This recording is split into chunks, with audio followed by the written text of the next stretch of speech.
Yes, upepo mzuri kutoka kaskazini mashariki mwa uwanja wa CCM Mwanakalenge unazipeleka salama dakika 90 za mchezo kati ya Tasuba FC dhidi ya Beach United. Nipo kwenye touchline kwa ajili ya kupata hisia za wale ambao waliotumia nguvu, akili na maarifa. Kushoto kwangu ninaye kocha wa timu ya Tasuba FC Raymond Maganga. Ongera kwa kumaliza mchezo leo salama salmini, na hebu tuambie mchezo ulikuwa wa namna gani leo? Asante. Kwanza namshukuru Mwenyezi Mungu, mchezo tumemaliza salama na matokeo kama unavyoona ni kwamba timu zote zimetoka hazijaona lango la mwenzake, lakini mchezo ulikuwa ni mgumu sana kwetu kwa sababu tulikuwa tumejipanga kwa ajili ya kupata ushindi, lakini yote kwa yote haya ni matokeo ya mchezo, hatuna budi. Kwa hiyo tunakwenda kujipanga kwa ajili ya mchezo unaofuata. Kipindi cha kwanza ulianza chini, kipindi cha pili mkaonekanika mkifanya mashambulizi mengi sana, mmefanya attempt zaidi ya 5 kwenye kipindi cha pili. Nini ulikuwa unakiona kimemiss kwenye kipindi cha kwanza? Tulichokifanya kwanza kwenye kipindi cha kwanza tulikuwa tunajaribu kusoma kwanza upepo wa timu pinzani, tuone wenyewe wanachezaje, lakini tukaja kugundua kwamba wao tayari wana advantage ya mchezo kwa sababu wao kutoka kwao draw tayari kwao ni advantage. Kwa baada ya kugundua kwamba wenzetu wanacheza kwa maana ya kudefend na mashambulizi yao yalikuwa ni ya kawaida, kwa kipindi cha pili tukaamua kubadilisha mfumo, tukaona sasa ni tunatakiwa tucheze mpira kwa ajili ya kutafuta nafasi ya goli. Na tumefanya hivyo, nafikiri umeona mara kadhaa tumefika golini, tumepiga mashuti mengi lakini hatukuwa na bahati ya kupata goli. Kwa hiyo nafikiri haya ni matokeo ambayo yametokea na sisi hatuna budi kuyakubali. Kama itakuwa ni miongoni mwa somo wachezaji wako leo, ungetamani ni nini hasa wao wamekichukua kutoka kwenye mchezo wa leo? Kitu cha kwanza ni kwamba mashindano haya ni magumu sana. Mashindano ni magumu, wakati mwingine tuliingia tukijua pengine tunaweza tukapata ushindi, lakini sasa kilichotokea ndio hivyo. Kwa hiyo kikubwa ambacho mimi nimejifunza na wachezaji wangu nadhani pia wamekinoti ni kwamba tunakwenda kujipanga kwa ajili ya mchezo unaokuja, tukiamini kwamba mashindano haya ni magumu. Kwa hiyo hicho ndio kitu kikubwa ambacho tumejifunza katika mchezo huu leo. Sentensi chache kwa mashabiki lukuki wa Tasuba FC ambao wameacha muda, wameacha pesa na kuja kuwasapoti. Nini cha kuwaambia katika mchezo unaokuja? Cha kwanza tunawashukuru kwa support yao. Tumeona wamekuja wengi kwa ajili ya kutusapoti. Kwa hiyo tunachokiomba ni kwamba tu wasife moyo kwa sababu ni mpira. Kwa hiyo tunawakaribisha sana wakati wa mchezo mwingine. Tunaamini kwamba tutafanya vizuri. Coach, nikutakie maandalizi mema katika mchezo unaofuata. Shukrani na kila laheri. Asante sana. Shukrani. Naam, kulia kwangu sasa naungana na kocha msafi, wanamuita kocha smart, kocha ambaye anapendeza muda wote, umwezi kumkuta kama hajavaa suti au koti lake hili la blue.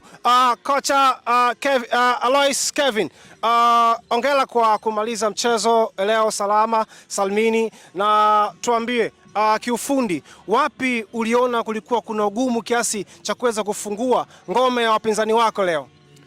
Cha kwanza ninachoshukuru, mchezo umeenda vizuri, wachezaji wote wamecheza vizuri, mchezo umemalizika salama bila injury yoyote. Katika ngome ya wapinzani walikuwa ni wagumu pia, na sisi pia tulijipanga, lakini sisi tulikuwa na advantage. Ukiangalia wachezaji wangu wengi sana wamecheza. Kuna namba 5, kuna namba 2, kuna namba 3, kuna namba 7. Ina maana hao ni ambao ni official ambao mimi ninawafanyisha mazoezi. Hao tuseme ndio ni engine ya timu. Yep. Nikishasema kwamba sisi ndio tunajua uchungu wa timu, ndio kama vile. Yep. Wametekeleza majukumu yao. Pia nashukuru na hao ambao nimetomea kidogo, wamecheza vizuri kwa ujumla. Kwa jumla mchezo ulikuwa ni mzuri. Wapinzani walikuwa wanakuja, kipindi cha kwanza wamecheza, wametuharasi sana mbele. Lakini kipindi cha pili tuliporudi uwanjani, wachezaji wangu nimewapa maelekezo vizuri, wameenda kukifanya kile jinsi nilivyokuwa ninakitaka mimi. Ulikuwa matumaini yako ni kupata point 3, lakini umeambulia point 1, si haba. Pengine kwenye kikosi chako ni eneo gani ambao unahisi lilifanya kazi nzuri kuliko maeneo mengine ya uwanja? Katika eneo ambalo limefanya kazi nzuri sana, namba 6, namba 8, viungo wa ndani wamefanya vizuri, sentafu kafanya vizuri. Yaani hizo namba hizo ndo engine ya timu. Kwa sababu kama viungo katikati wanapotea, ina maana timu nzima inakuwa inapotea. Kiungo ni anatuliza pressure ya mpira au pressure ya mechi. Viungo wangu jinsi nilivyowaelekeza wamefanya jinsi inavyotakiwa, na matokeo yake tumeenda bila. tuna pointi 4, si haba. Tunasubiria mchezo unaofuata. Coach, swali moja, nilikusikia kwa kauli yako ukiongea na beki yako kwamba ni bora usicheze mpira lakini umzuie Mbappe asiweze kuscore leo. Ni kweli? Kwa nini uliona hiki na kumwambia beki yako? Ya, hicho nakijua kwa sababu mimi ni mtu wa mpira.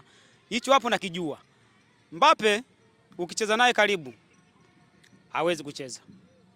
Yaani nimetumia mbinu ile, yaani bora mchezaji mwingine acheze free. Alafu beki wangu amkabe Mbappe bila hata kuwa na mpira. Amkabe tu. Yule msingi mbio. Kama ni msingi mbio, yule dawa yake kuharibu mpira. Ukishaharibu mpira, hawezi kukimbia. Sentesi chache kwa mashabiki wa Beach United ambao wamekuja kukushangilia hii leo na natumaini yangu kwamba watakuja kushangilia katika michezo ijayo. Mimi ninachowashukuru mashabiki, supporter yao ni nzuri. Hata katika huko mitaani wanatutia moyo, jamani Beach United tunakuja kwa sababu yenu, msituangushe. Hiyo ndo injini ya timu. Wakija wao uwanjani wakitupa supporter, na sisi pia tunapata nguvu ya kufanya vizuri. Coach, nikushukuru kwa muda wako na nikutakie maandalizi mema katika mchezo unaofuata. Nashukuru sana kiongozi. Kila laheri coach. Kila laheri. Asante sana. Na hivi ndivyo tunavyotanabaisha matangazo haya kutoka hapa kwenye uwanja wa CCM Mwana Kalenge. Kutoka sasa sina la ziada. Kwa niaba ya wote walioandaa matangazo haya, mimi ni Idrisa Chalanga Panzi kutoka Lukande. Asante hadi wakati mwingine. Kesho nayo pia ni siku. Goodbye.